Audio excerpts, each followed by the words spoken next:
Brasil e Timor-Leste continua serviço mútuo que desenvolve a área de defesa.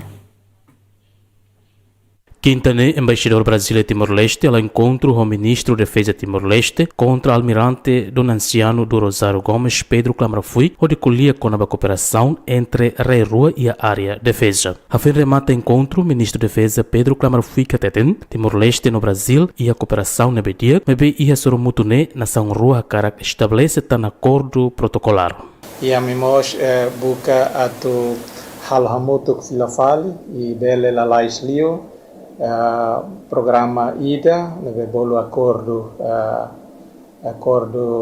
protocolar IDA, neve maka sei hamahon acordo de trabalho todo neve maka halona. Isso embaixador concordona para mim atu bele hal hamutuk halalais e para depois bele assina. E não é mais a me aborda atividades balão na bema que relaciona com assessorias Brasil niang iha FFDTL ou iha Ministério na bema que abrange área fundamental tolo primeiro que assessoria mais Ministro da Defesa ou se posto muito elevado e depois iha assessoria para Autoridade Marítima Nacional, Rossi Brasil, Siraruca, comandante Marinha Niangida, e depois Ida falemos assessoria Bahia e Polícia Militar.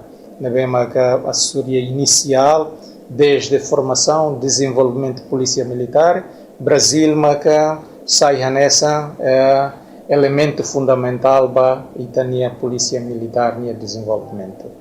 No Nemos, embaixador Brasil, orgulho a cooperação entre Timor-Leste no Brasil e a cooperação e a área de defesa. Muito feliz, muito honrado com a oportunidade da audiência, com a oportunidade da conversa muito franca e muito articulada.